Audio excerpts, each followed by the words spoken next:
Hello students, कैसे हैं सभी। आई होप सभी ठीक होंगे। देखिए, आज ये हमारी वीडियो का पार्ट नंबर 15 है। ठीक है, ये पार्ट नंबर हमारा क्या है, 15 है। ध्यान रखना, यहाँ पे मैंने 14 लिखा हुआ है, ये थोड़ा सा इसको चेंज कर लेंगे। मैं आपको बता रहा हूँ, ये पार्ट नंबर 15 है, जिसमें हम आज क्या पढ़ने वाले हैं, गॉस थ्योरम पढ़ने वाले हैं। फाइन। देखिए, आपने चैनल को सब्सक्राइब कर लेना, सबसे बड़ी वो जो बात है। और सब्सक्राइब करने के साथ साथ आपको बेल आइकन को प्रेस करना नहीं भूलना है। बेल आइकन से क्या होता है, जब भी मैं लाइव आऊँगा तो आपको पता चल जाएगा, जब भी मैं कोई वीडियो डालूंगा अपने चैनल पे तो आपको नोटिफिकेशन मिल जाएगी। फाइन। देखिए, अभी तक हमने 14 लेक्चर्स हो चुके हैं हमारे, जिसके अंदर मैंने गॉस थ्योरम को आपको समझा दिया था। और जैसे कि आपको पता ही है, हम लाइव पढ़ रहे थे पहले, तो इंटरनेट की इशू होने के कारण अब मुझे क्या करना पड़ा, रिकॉर्डिंग करके आपके लिए वीडियोस डालनी पड़ रही है। फाइन। तो आप अब ऐसे करके भी पढ़ सकते हैं। तो गॉस थ्योरम शुरू करते हैं, ज़्यादा टाइम वेस्ट ना करते हुए। तो एक बार फिर से मैं गॉस थ्योरम के बारे में आपको एक बार बता दूं। ठीक है, पहले तो पढ़ा चुका हूं, अभी जल्दी से मैं रिवाइज करवा दूं गॉस थ्योरम थी क्या। फाइन। देखिए, गॉस थ्योरम क्या थी, समझते हैं इसको।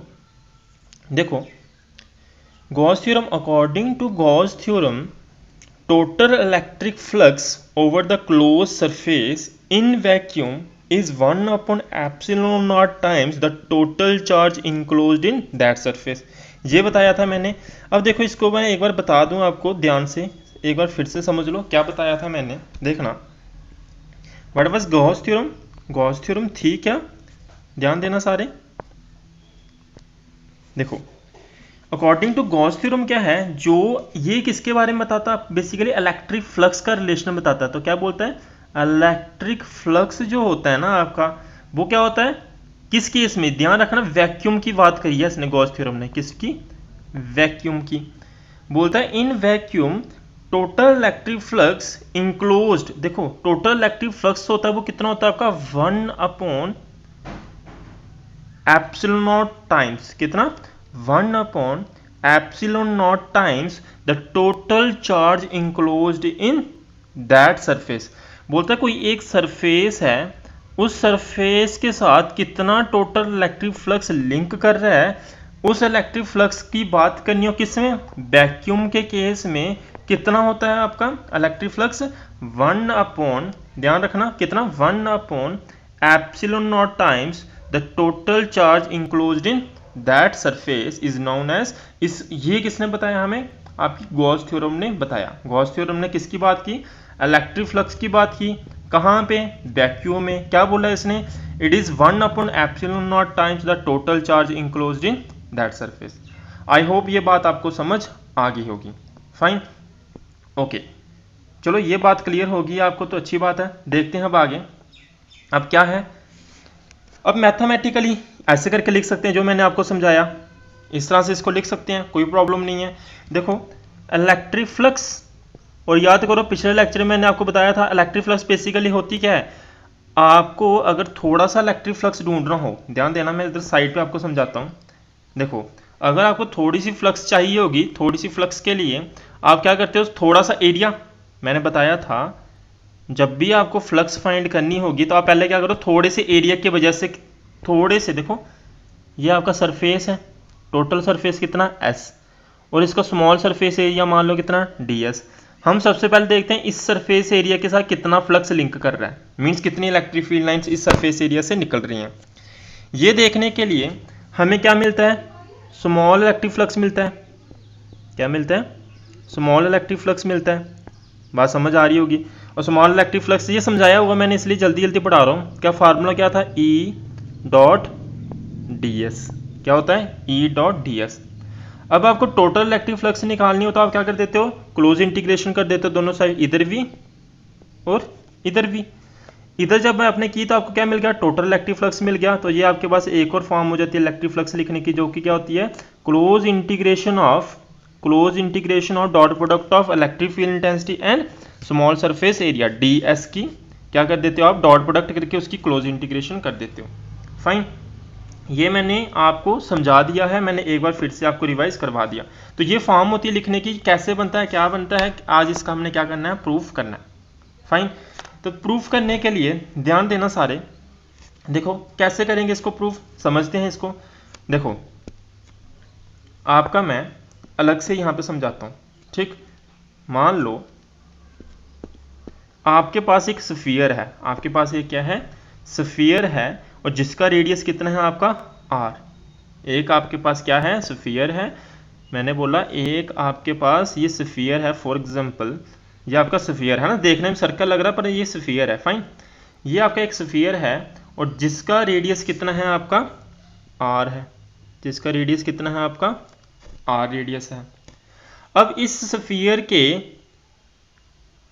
इस पॉइंट के ऊपर, मैंने बोला इस स्फीयर के इस पॉइंट के ऊपर, कौन सा point, P point, P point के ऊपर आपको क्या फाइंड करनी है, इलेक्ट्रिक फील्ड इंटेंसिटी फाइंड करनी है। और ये जो आपका स्फीयर है ना, इसके सेंटर पे मान लो आपका चार्ज कितना पड़ा हुआ है, प्लस Q। कितना चार्ज पड़ा हुआ है, प्लस Q। ये सेंटर है तो मान लो सेंटर कितना है आपका, O है। सेंटर का मैंने नाम दे दिया क्या, O। बात समझ आ रही होगी। सेंटर का मैंने नाम कितना दे दिया, क्या नाम दे दिया, O। और इस O सेंटर के ऊपर आपका चार्ज कितना पड़ा हुआ है, प्लस Q चार्ज पड़ा हुआ है, फाइन। देखिए अब यहां से लेके यहां तक डिस्टेंस कितना है आपका, r है, ये बात तो पता ही है। और इस r की वजह से इलेक्ट्रिक फील्ड, ये चार्ज कौन सा आपका, पॉजिटिव है ना, चार्ज कैसा आपका, पॉजिटिव, तो इलेक्ट्रिक फील्ड इंटेंसिटी की डायरेक्शन किस तरफ होगी, बाहर की तरफ होगी। और डायरेक्शन किसकी वजह से बताते हैं हम, किसकी मदद से बताते हैं हम, यूनिट वेक्टर की मदद से। तो मैं क्या लिख दूंगा, आर कैप। आपकी जो इलेक्ट्रिक फील्ड इंटेंसिटी की डायरेक्शन है वो किस तरफ है, ओपी की तरफ है। किस तरफ है आपकी, ओपी की तरफ है। किस तरफ है आपकी, ओपी की तरफ है, जिसको मैं किसकी मदद से शो कर रहा हूँ, आर कैप की मदद से शो कर रहा हूँ। आई थिंक बात समझ आ रही होगी, फाइन। आगे बढ़े, देखो ये मैंने क्या बता दिया आपको इलेक्ट्रिक फील्ड इंटेंसिटी के बारे में कि electric field intensity at point P कितनी होगी। अब नेक्स्ट चीज आती है, देखो इलेक्ट्रिक फील्ड इंटेंसिटी कितनी होगी at point P. Point P के ऊपर इलेक्ट्रिक फील्ड इंटेंसिटी की बात कर रहा हूं तो कितनी होगी, बताइए मुझे कितनी होगी, E इक्वल्स टू, ये पढ़ा हुआ हमने, कैसे आया है था ये, K Q upon R square into R cap. What is R cap, R cap आपका क्या है, ये यूनिट वेक्टर है। आर कैप क्या है आपका, यूनिट वेक्टर है ना। तो मैं इसको हाईलाइट कर देता हूँ। जो हमारे पास इक्वेशन नंबर क्या आ गई, पहली बात फर्स्ट इक्वेशन, कौन सी इक्वेशन आ गई अपने पास, फर्स्ट इक्वेशन आ चुकी है, ठीक है जी। ये इक्वेशन नंबर फर्स्ट है। और आर कैप क्या है आपका, यूनिट वेक्टर है, क्या है आपका, यूनिट वेक्टर है। किस तरफ डायरेक्टेड है ये, it is directed toward OP. किस तरफ डायरेक्टेड है ये आपका, ओपी की तरफ डायरेक्टेड है। किस तरफ डायरेक्टेड है आपका, ओपी की तरफ डायरेक्टेड है। आई थिंक बात क्लियर होगी। देखो ई मिल चुका है, मुझे क्या ढूंढ रहे हैं, डीएस। देखो मान लो इसका टोटल सरफेस एरिया कितना है, एस है। तो इस पॉइंट के ऊपर मान लो ये जो सरफेस है ना, ध्यान देना, मैं जिसको फिर से मार्क कर रहा हूँ आपके लिए, ये इतना सा सरफेस एरिया मान लो कितना है आपका, डीएस। कितना है, डीएस। रुकना, यहाँ पे मैं आपके लिए कलर चेंज कर लूँ। ये जो मैं मार्क कर रहा हूँ ना, इस तरह से, ये ना, ये जो मैंने मार्क किया है ना, ये सरफेस जो एरिया, स्मॉल सरफेस एरिया, कितना स्मॉल सरफेस एरिया मान लो, डीएस। कितना स्मॉल है सरफेस एरिया आपका, डीएस। और स्मॉल सरफेस एरिया को मैं वेक्टर की फॉर्म में भी लिख सकता हूँ, ये समझाया था मैंने आपको। तो कैसे लिख सकता हूँ, एट पॉइंट पी, देखो ध्यान देना, eight point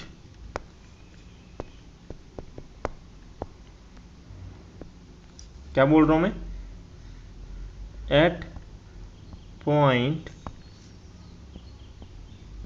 P, at point P आप क्या मान लो, आपका है ना, पेन थोड़ा सा, एट पॉइंट पी आप क्या मान लो, सरफेस एरिया मान लो, सरफेस एरिया कितना, डीएस। कितना मान लो, डीएस। और डीएस को मैं ऐसे लिख सकता हूँ, ds vector equals to ds into N cap. याद करो मैंने बताया था आपको, जब भी आपको सरफेस एरिया वैसे स्केलर क्वांटिटी होती है, जब इसको हमने वेक्टर फॉर्म में कन्वर्ट करना हो तो हम क्या करते हैं, इसको एक यूनिट वेक्टर से मल्टीप्लाई कर देते हैं, जो कि हमेशा कैसा होता है, विच इज़ ऑलवेज नॉर्मल, जो हमेशा कैसा होता है, परपेंडिकुलर होता है उस सरफेस एरिया के ऊपर। और कैसे होता है, बाहर की तरफ होता है, और कैसा होता है, बाहर की तरफ होता है। अगर आपको नहीं पढ़ा, पिछला लेक्चर नहीं सुना था, तो उसको जाके अटेंड कर लो एक बार। फाइन। तो मैंने बोला हमने एक यहाँ पे क्या ड्रॉ कर देना है, कि यूनिट वेक्टर ड्रॉ कर देना है जो कि नॉर्मल होगा और बाहर की तरफ होगा। कैसा, ये जो कि क्या है आपका एन कैप, जो कि क्या है आपका एन कैप। तो देखो, तो यहाँ पे हमारे पास एक और चीज़ बन गई जो कि क्या है, डीएस भी आ गया अपने पास। क्या आ गया अपने पास, डीएस आ चुका है। ये इक्वेशन नंबर आपकी कौन सी हो जाएगी, सेकंड हो जाएगी। ये इक्वेशन नंबर कौन सी होगी आपकी, सेकंड होगी। बात क्लियर होगी होप करता हूँ मैं। फाइन। अब देखो आपको यहाँ पे कौन सा सरफेस, एट पॉइंट पी के ऊपर, यानी कि इस डीएस सरफेस की वजह से आपको क्या मिल जाएगा, स्मॉल इलेक्ट्रिक फ्लक्स मिल जाएगा। तो देखो, small amount of electric flux at point P. Point P के ऊपर स्मॉल इलेक्ट्रिक फ्लक्स कितना आ जाएगा आपका, डी फाई ई, है ना, स्मॉल है तो डी फाई होगा। D phi E equals to कितना होगा बताओ मुझे, it will be E dot D S. दोनों को क्या होगा आपका, डॉट प्रोडक्ट होगा। ये कैसे होता है मैंने आज भी थोड़ा सा ओवरव्यू दिया और पिछले लेक्चर में मैंने आपको समझाया था। ठीक है, जब हम इलेक्ट्रिक फील्ड इंटेंसिटी और आपके जो एरिया होता है उनका डॉट प्रोडक्ट ले लेते हैं, हमें क्या मिल जाता है, इलेक्ट्रिक फ्लक्स मिल जाता है। फाइन, होप करता हूँ ये समझ आ रही होगी आपको बात। अब देखो equation first and equation second से, equation first and equation second से अभी अभी आपने सीखा था, क्या सीखा था आपने, ई की वैल्यू भी मिल गई थी आपको, ध्यान दो, ई की वैल्यू मिल गई थी एंड ds की वैल्यू भी मिल चुकी है, ये है। तो आप देखो क्या कर सकते हो, अब ध्यान देना, देखो ध्यान दो, this implies D phi E, है ना, डी फाई, पेन को क्या हो गया, दिस इम्प्लाई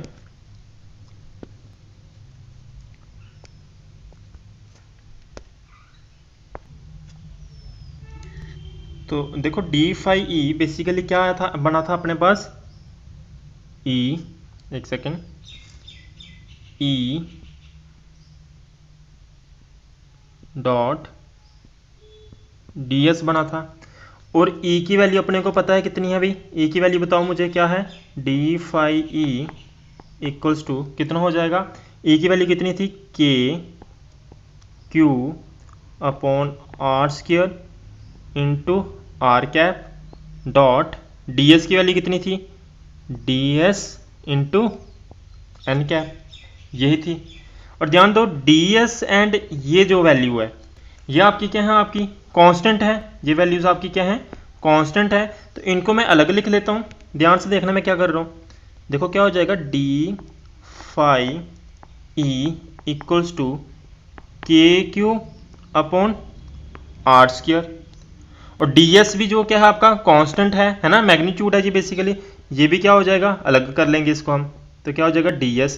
तो डॉट प्रोडक्ट बेसिकली आपका हमेशा वेक्टर का ही होता है, तो डॉट प्रोडक्ट किसका होगा, आर कैप और एन कैप का, किसका होगा, R cap and N cap का आपका क्या हो जाएगा, डॉट प्रोडक्ट हो जाएगा। आई होप आपको बात समझ आ रही होगी, है ना। अच्छा जी, देखो जी आर बेसिकली, आर कैप और एन कैप बेसिकली है क्या आपके, दीज आर यूनिट वेक्टर्स, ये आपके क्या हैं, यूनिट वेक्टर्स हैं। अब यूनिट वेक्टर्स जब होते हैं तो what are unit vectors, unit vectors क्या होते हैं, वो वेक्टर्स जिनका मैग्नीट्यूड हमेशा कितना होता है, 1 होता है, जिनका मैग्नीट्यूड हमेशा कितना होता है, 1 होता है, और जिनकी पर्टिकुलर कुछ ना कुछ क्या होती है, डायरेक्शन होती है, उनको हम क्या बोलते हैं, यूनिट वेक्टर बोलते हैं। ये तो बात समझ आ गई होगी। दूसरी आपको एक और चीज़ पता होनी चाहिए, डॉट प्रोडक्ट, डॉट प्रोडक्ट के बारे में पता होना चाहिए। तो डॉट प्रोडक्ट आपको पता है, चलो मैं ये इसको बाद में समझाता हूँ। एक और चीज़ पहले यहाँ पे समझ लो, अब ध्यान से देखो, R cap, R unit vector है जो, आर यूनिट वेक्टर है जो, और दूसरा एन कैप, क्या दोनों की डायरेक्शन सेम है, क्या आपको दोनों की डायरेक्शन सेम दिख रही है, आर कैप की और एन कैप की, दोनों की डायरेक्शन सेम है ना। जब भी कोई दो चीज़ों की डायरेक्शन सेम होती है तो एंगल कितनी होती है, एंगल कितनी होती है, 0 डिग्री, बीच में दोनों के बीच में एंगल कितनी होगी, 0 डिग्री। Okay fine. अब देखो यहाँ पे मैं क्या बोल रहा हूँ, आपका R cap dot N cap की बात करनी हो तो यहाँ पे ध्यान देंगे दोनों क्या हैं आपके यूनिट वेक्टर्स हैं। Since R cap dot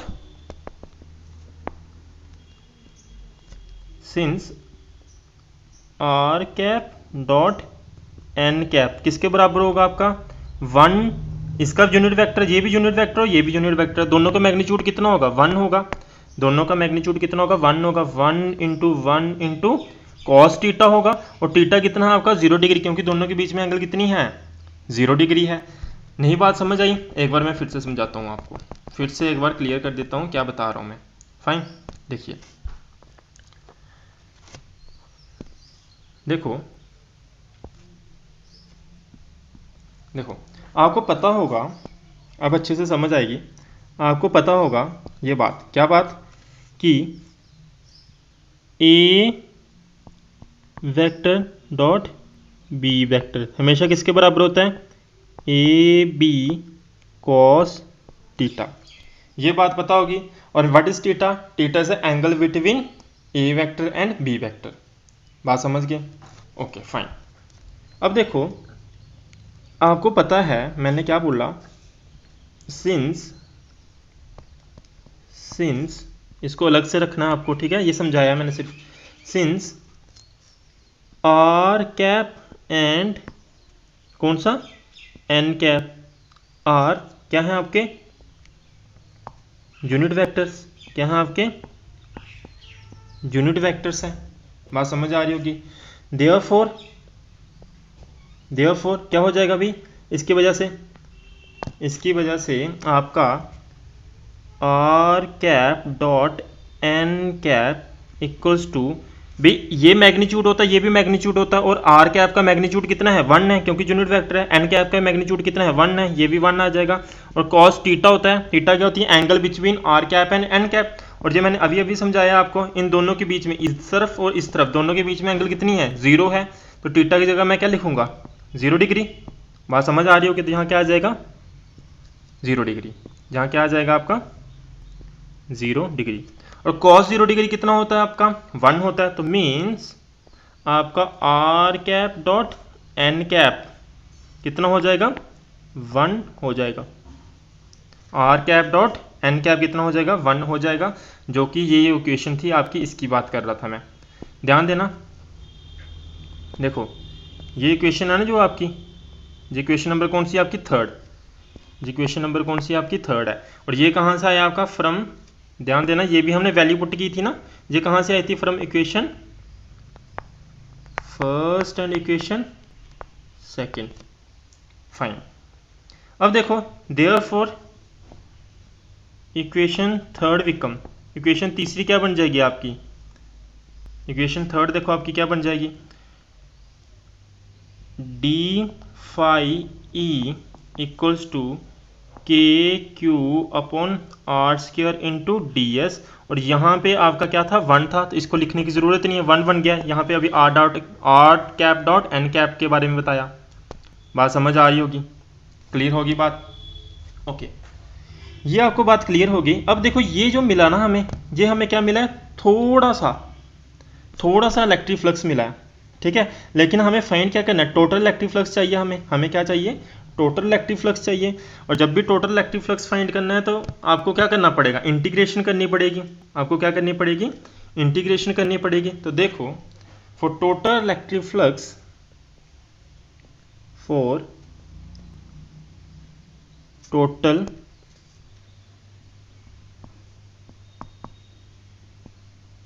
electric flux integrate, क्या करना पड़ेगा आपको, इंटीग्रेशन तो करनी पड़ेगी। लेकिन ध्यान रखना जो आपका जो सरफेस है ना, स्फीयर जो हमने माना था, वो स्फीयर कैसा स्फीयर है आपका, क्लोज स्फीयर है ना, बंद स्फीयर है। कैसा स्फीयर है आपका, एक सेकेंड, हाँ कैसा स्फीयर है आपका, क्लोज्ड स्फीयर है। अगर वो क्लोज स्फीयर है तो आपको इंटीग्रेशन भी तो करनी है, पर कैसी, क्लोज इंटीग्रेशन करनी है ना। तो क्या करना पड़ेगा, फॉर टोटल इलेक्ट्रिक फ्लक्स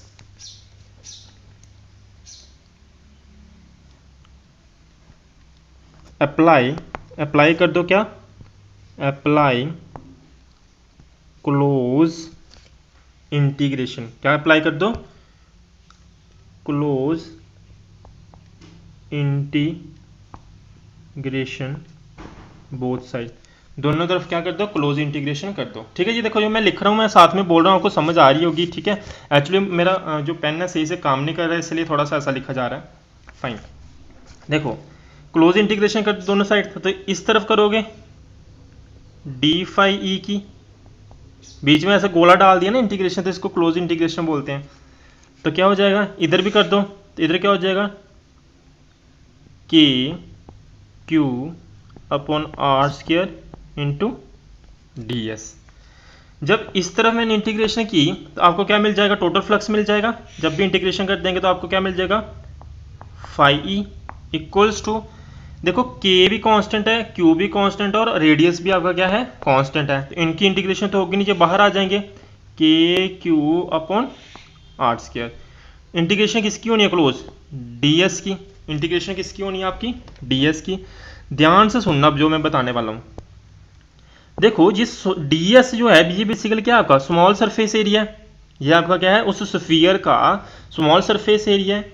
जब मैं स्मॉल सरफेस एरिया की क्लोज इंटीग्रेशन करता हूं तो आपको पता है जब भी हम इंटीग्रेशन मिलते हैं आपको टोटल चीज मिल जाती है ओवरऑल, है ना। तो मैं यहाँ पे पूरे स्फीयर की इंटीग्रेशन कर रहा हूँ। जब मैं इंटीग्रेशन कर दूंगा तो इस डीएस की, ध्यान दे सुनना, इस डीएस की क्लोज इंटीग्रेशन करने से मुझे मिलेगा क्या, वी गेट, हमें मिलेगा क्या, टोटल सरफेस एरिया। हमें क्या मिल जाएगा, total surface area.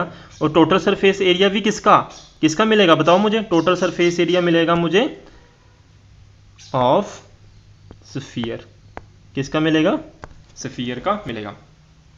I hope आपको बात समझ आ रही होगी, पता चल रहा होगा मैं बता क्या रहा हूं। Fine, okay. तो ये हो जाएगा अपने पास। अब आगे बढ़ते हैं, आगे समझते हैं और क्या क्या है इसके अंदर। देखिए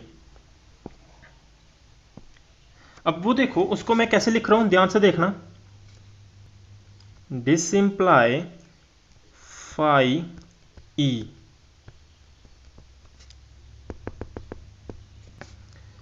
फाई ई कितना हो जाएगा, ध्यान से देखना। फाई ई अपने पास हो जाएगा, it will be, phi E अपने पास क्या हो जाएगा, क्या था हमारे पास, के क्यू अपन आर स्क्वायर। और के की वैल्यू याद करो, मैंने आपको बताई हुई है। के कितना होता है आपका, के कितना होता है आपका, 1/4 पाई एप्सिलॉन नॉट। याद रखना इसको, इसको यूज करूंगा। तो मैं फिलहाल इसे ऐसे लिख रहा हूं,